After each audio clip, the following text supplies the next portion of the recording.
Bienvenue sur la chaîne Izenaya. On se retrouve aujourd'hui pour un nouveau tuto avec ce sac qui comporte un nœud à la japonaise.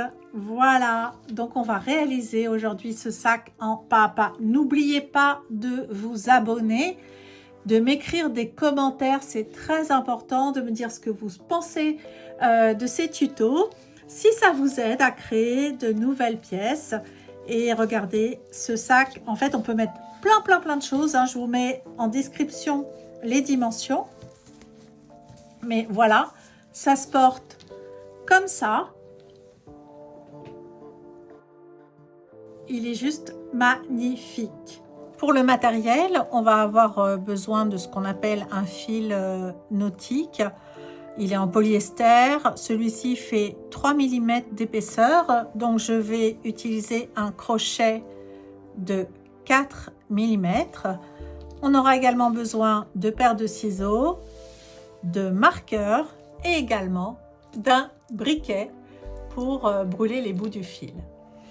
Alors, on commence par faire le nœud coulant. Donc là, je fais une boucle un peu entre mon index et le majeur. Je tourne mon crochet, je fais un jeté, je maintiens la partie ici entre mon pouce et mon index et ensuite je passe le fil dans la maille et je tire et ça fait mon nœud coulant.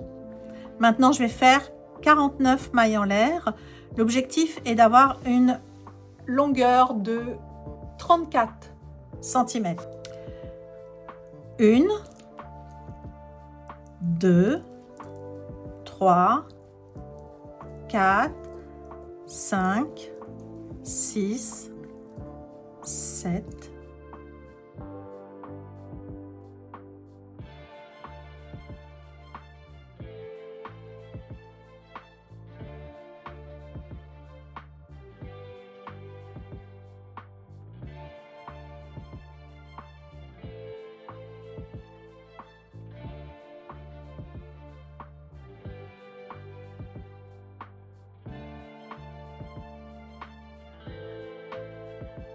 43, 44, 45, 46, 47, 48, 49. Et on doit avoir normalement nos 34 cm. Et j'ai mes 34 cm. À peu près, hein, c'est pas... Voilà. Parce qu'en fait, là, en le tirant, voilà, j'ai 34. Maintenant, je vais rajouter... Je vais maintenir cette maille-là. Je vais rajouter 2 mailles en l'air qui vont servir pour faire de la demi-bride. Je retourne mon travail parce qu'on va travailler sur la partie bombée de la chaînette. Et donc, je vais commencer à la 3e partie bombée. Donc, pas celle-ci, mais la 3e. Donc, je fais un jeté. Je viens piquer dans le 3e brin, ici. Je refais un jeté. Je ramène. Et je refais un jeté. Et je ramène mes 3 boucles. Donc, en fait, quand on veut une demi-bride, on veut obtenir en fait cette forme-là, avec ces 2 brins en parallèle. Je recommence un jeté, je pique dans mon brin, voilà, je refais un jeté, je ramène ma boucle, j'ai 3 boucles sur mon crochet, je refais un jeté, je rabats ces 3 boucles et j'obtiens à nouveau ces 2 brins ici en parallèle. Je refais un jeté, je pique dans la partie bombée, je refais un jeté, j'obtiens mes 3 boucles et ensuite je les rabats grâce à un jeté. Je fais un jeté, je pique dans mon brin, je refais un jeté, je ramène pour obtenir mes 3 boucles et ensuite je rabats mes 3 boucles. je fais un jeté et on va faire comme ça jusqu'à la fin du rang et on se retrouve à la fin du rang.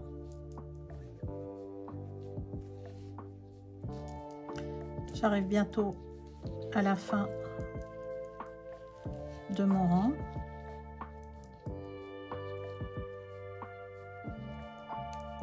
Alors, le premier rang, je trouve, dans le crochet, dans n'importe quel ouvrage, je trouve que c'est le rang le plus fastidieux à faire. Je ne sais pas si vous êtes comme moi, mais moi, c'est toujours le premier rang qui, pour moi, est difficile. Alors, peut-être que, je ne sais pas.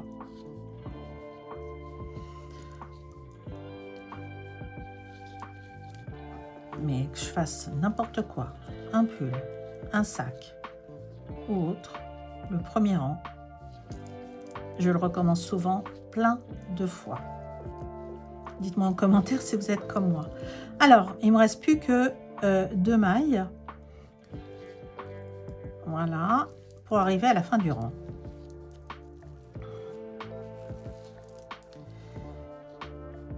Et maintenant,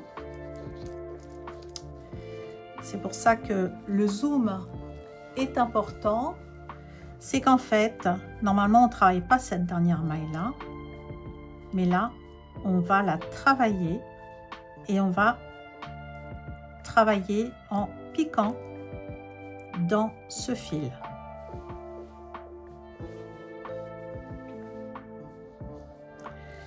Donc, je fais une bride et je viens piquer.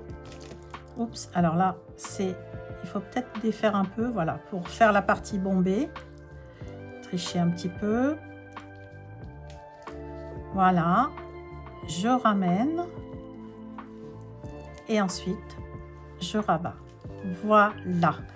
Et là, on a, donc l'avantage du polyester, c'est que de ce fil-là, c'est qu'on peut vraiment le travailler pour qu'il ait une forme sympa.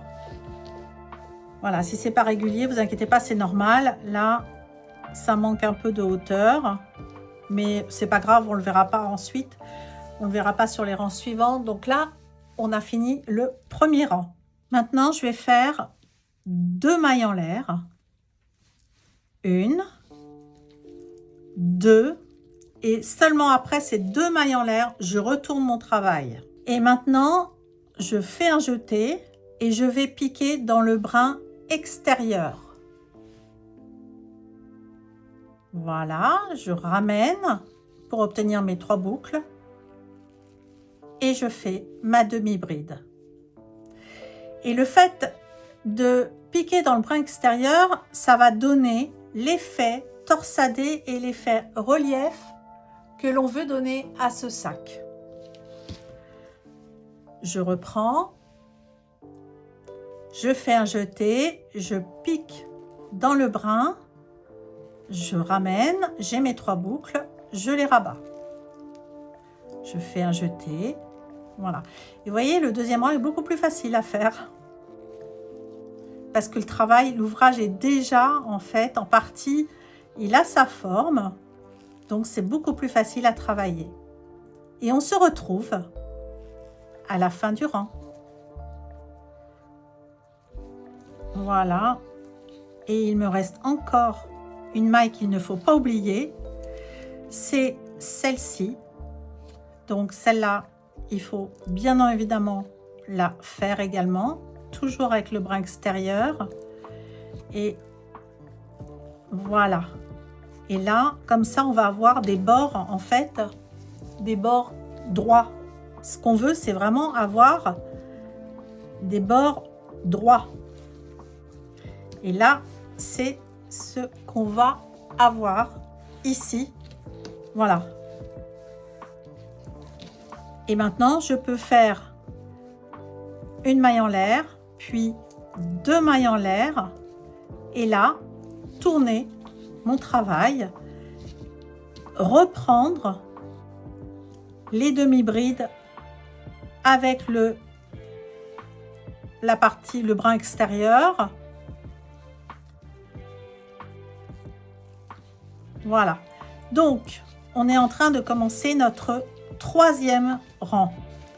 Et on a l'effet torsade qu'on voit ici parce que sur la rangée du milieu, on a une chaînette en fait au milieu qui se dessine. On va maintenant faire un total de 5 rangs. Donc là, je suis à mon 3e rang. J'en ferai encore 2 autres et on se retrouve dès qu'on a nos 5 rangs. J'arrive donc au 5e rang. Je finis le dernier point, donc ne jamais oublier la dernière maille. Voilà. Et je vais maintenant, donc on voit ici que les bords sont droits. On a nos 5 rangs avec 2 rangées de torsades, donc ça fait un très joli motif. Et maintenant on va procéder au marquage. Donc déjà on va compter les mailles. Donc 1, 2, 3, 4, 5, 6, 7, 8, 9, 10, 11, 12, 13, 14, 15, 16, 17, 18, 19, 20, 21, 22, 23, 24, 25, 26, 27, 28, 29, 30, 31, 32, 33, 34, 35, 36, 37, 38, 39, 40, 41, 42, 43, 44, 45, 46, 47, 48, 49 et 50 mailles. Il est normal que l'on ait 50 mailles puisque on avait travaillé la première maille, donc celle du nœud coulant. Donc c'est normal qu'on revienne à 50. Maintenant, on va positionner un marqueur à la 27e maille. Donc 1, 2, 3, 4, 5, 6, 7, 8, 9, 10, 11, 12, 13, 14, 15, 16, 17, 18, 19, 20, 21, 22, 23, 24, 25, 26 et 27. Je pose mon marqueur et donc de l'autre côté, j'ai 23 mailles. Voilà. Et on va travailler maintenant jusqu'à cette 27e maille et on tournera pour avoir, en fait, on tournera ici au niveau de la 27e. Alors, je vais faire mes 2 mailles en l'air. 1, 2, je tourne mon travail et je viendrai ici tourner ici.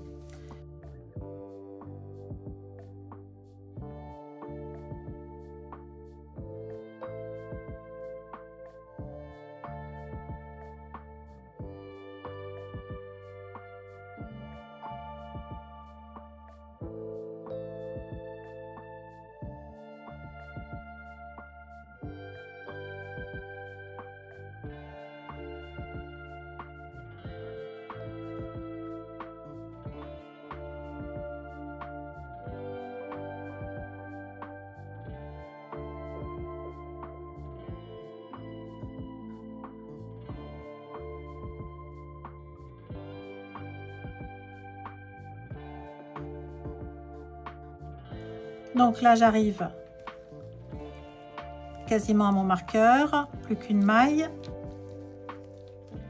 Je vais faire la maille où il y a le marqueur. Donc, vu que ça ne va pas me gêner puisque je prends le brin extérieur. Voilà. Et ensuite, je viens faire mes 2 mailles en l'air. 1, 2, et je tourne mon travail. Et on va comme ça continuer sur une hauteur, on va faire 11 rangs. Alors, si on mesure la largeur, voilà, ça sera la première anse. Donc, elle fait 5,5, 5,5, même 6, hein, on peut dire 6 cm. On est donc arrivé à notre 11e rang. Donc là, il y a 11 rangs. Je finis. Je ne monte pas encore mes mailles en l'air. On va faire ça ensemble. Je finis par ma demi-bride sur la dernière maille. On va mesurer. Donc, du marqueur.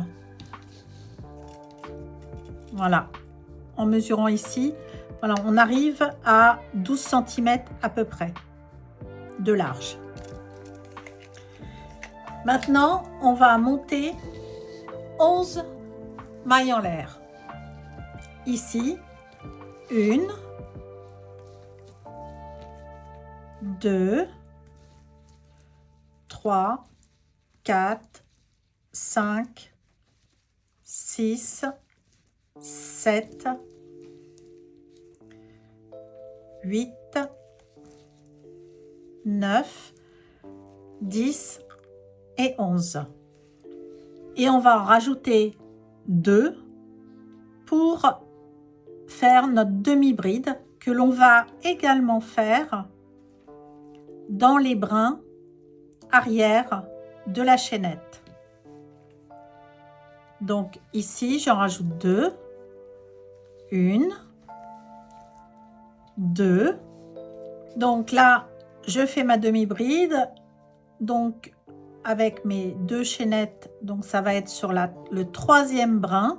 Dans celui-ci, je vais piquer et je fais ma première demi-bride. Voilà. Et ensuite, on continue.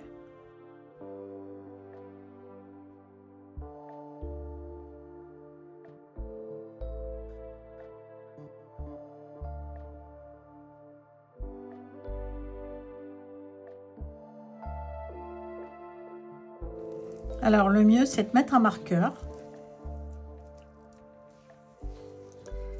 Ici, pour bien comprendre qu'on a notre première maille. Notre chaînette, elle a commencé là. Ça va nous permettre de savoir qu'on va devoir finir dans cette maille-là pour pas avoir de trou.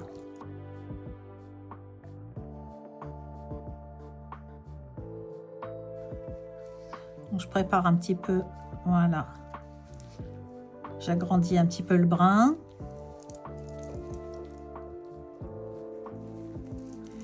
Voilà.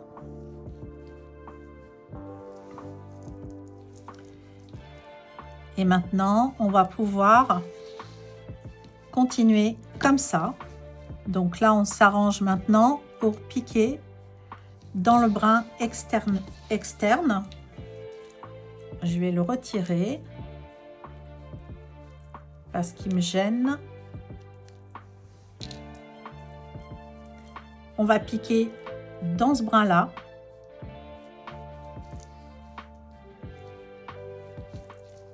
Pour faire une demi-bride.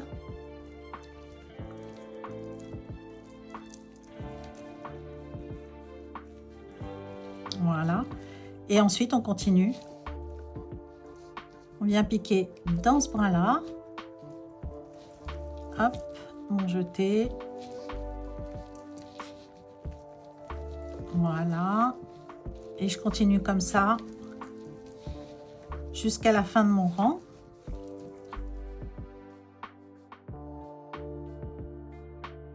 Voilà, on voit moins la délimitation. Ça fait un angle qui est correct. Et en fait, c'est vraiment ce qu'on veut, c'est avoir un angle correct. Donc là, je vais continuer. Et on va faire exactement 5 rangs ici, comme ici. Donc là, je continue maintenant dans les brins externes.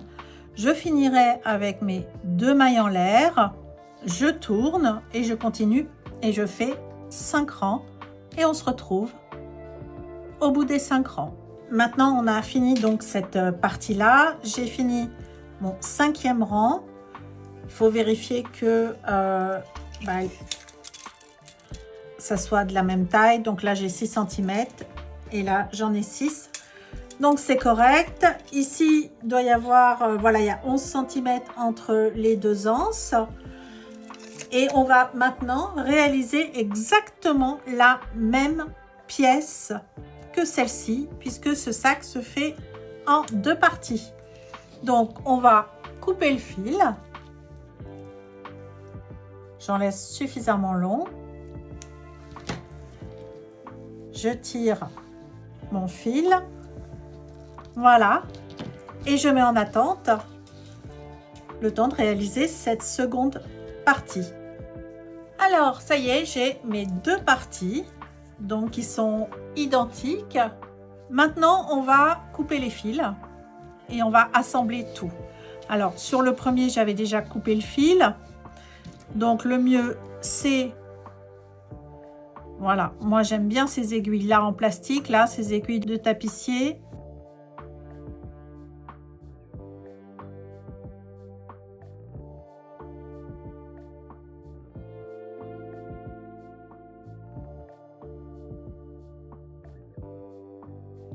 Voilà, je pense que je peux couper le fil ici et on va brûler le bout.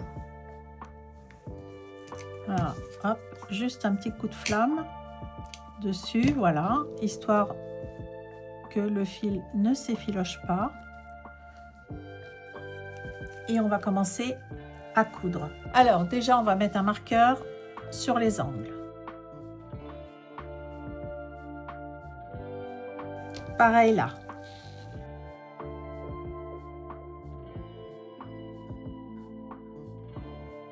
Et surtout, ce qu'on va faire, c'est qu'on va mettre un marqueur à ce niveau-là, puisque on ne va pas coudre ici.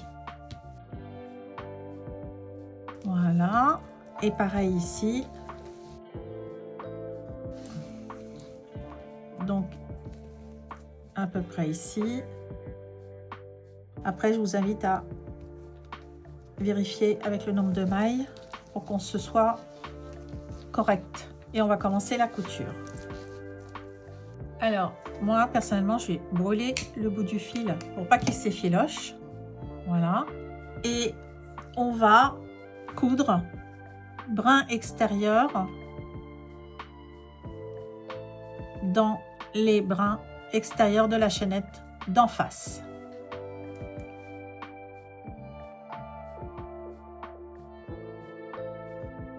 Je fais même un nœud ici et je continue donc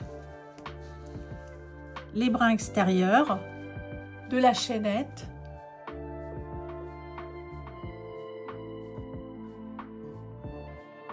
je repars dans l'autre sens, brin extérieur.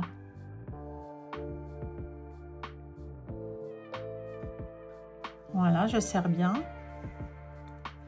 Et je vais faire ça tout le long de mon sac.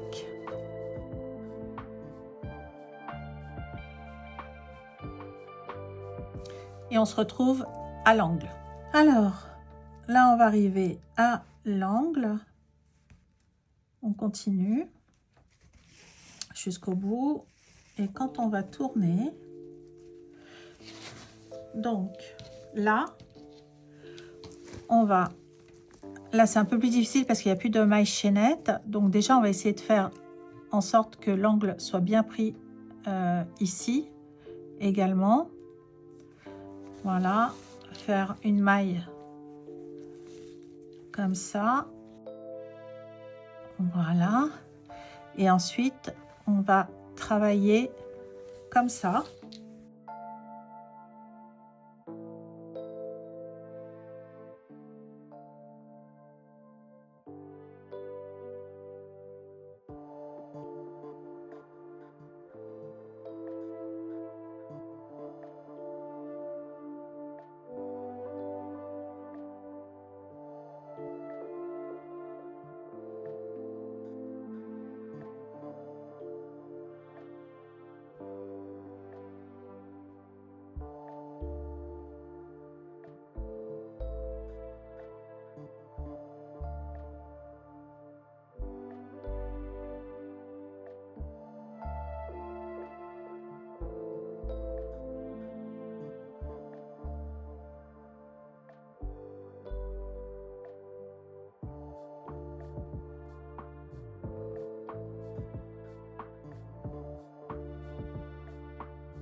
Alors là, ça va être le plus difficile peut-être.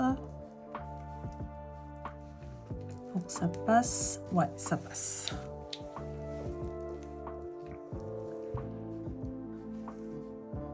On va essayer de voir avec celle-là. Plutôt celle-là et celle-là. Voilà. Là, ça va être beaucoup plus facile parce qu'on va pouvoir reprendre plus facilement les brins extérieurs. Donc là, j'aimerais bien faire une petite jonction là quand même. Et repartir ici. Brin extérieur. Celui-là. Hop.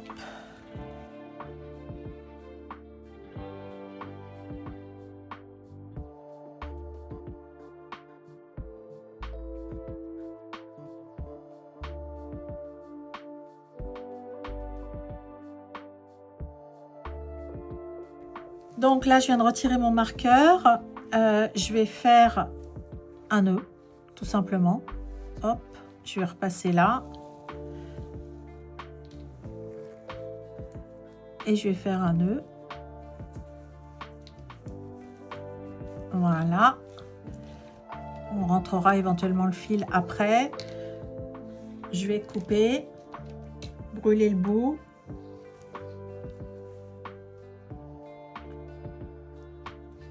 Mais on peut le laisser comme ça parce que de toute façon, ça ne se verra pas.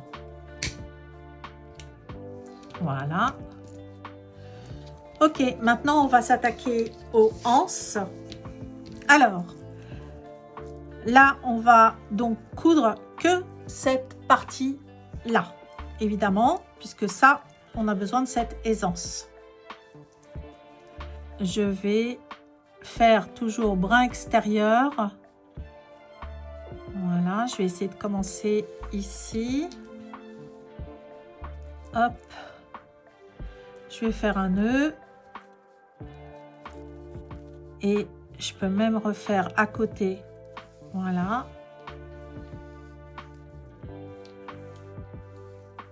On coupera et on brûlera après. Ici, je vais prendre le brin extérieur. Celui-ci aussi.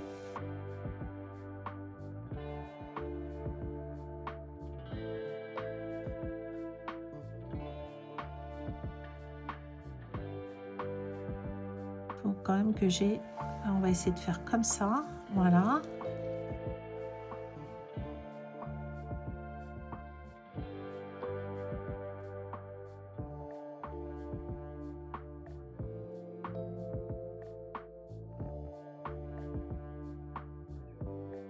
Alors, je vais retirer mon marqueur. Ça sera plus simple. Alors, donc là, on en est au dernier point. Voilà, je vais le passer comme ça. Voilà. Ok. Et normalement,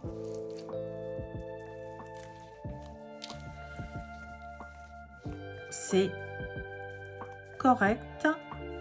À part qu'on voit le fil ici, mais ça, on va le retirer tout de suite. Voilà. Alors, est-ce qu'on voit? Non, ça va. On voit pas trop de démarcation. Ça, c'est plutôt... voilà, ça, c'est plutôt bien. Je vais tout de suite essayer de cacher mon fil, de récupérer mon fil ici. Voilà. Et de le faire passer dans des mailles pour pas qu'il ressorte de l'autre côté. Après, vous pouvez aussi mettre un petit point de colle sur vos fils, de la glu, et qui fonctionne pour les tissus, pour que le fil reste bien à sa place. Ok, donc là, ça c'est fini. On va pouvoir juste peut-être passer l'aiguille une dernière fois là.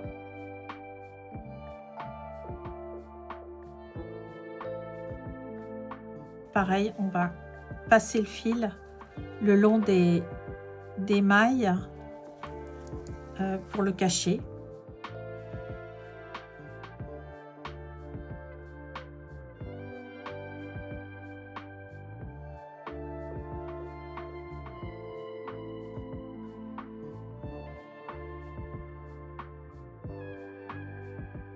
Maintenant, on fait l'autre anse.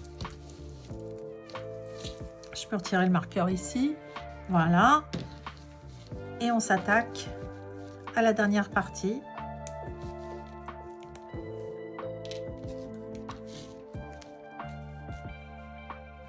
Alors là, je vais me mettre ici et brin extérieur ici. Voilà. Et je vais faire mon nœud. On l'arrangera après. Et là, brin extérieur. Hop. Brin extérieur. Voilà. Et normalement, on est arrivé au bout. Donc là, hop. Je vais faire un nœud. Je cache mon fil à l'intérieur.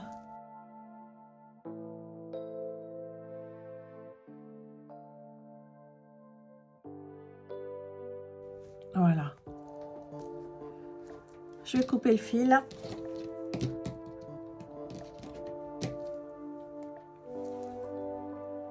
Là, je vais le brûler. Voilà. Et je vais cacher mon fil avec mon crochet. On va essayer de le passer par là. Voilà. Et de le faire descendre par là.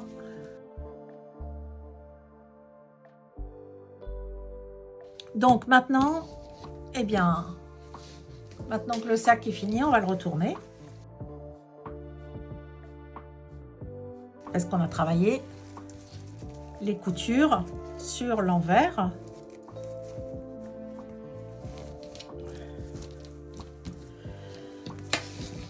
Et on va pouvoir passer l'anse ici.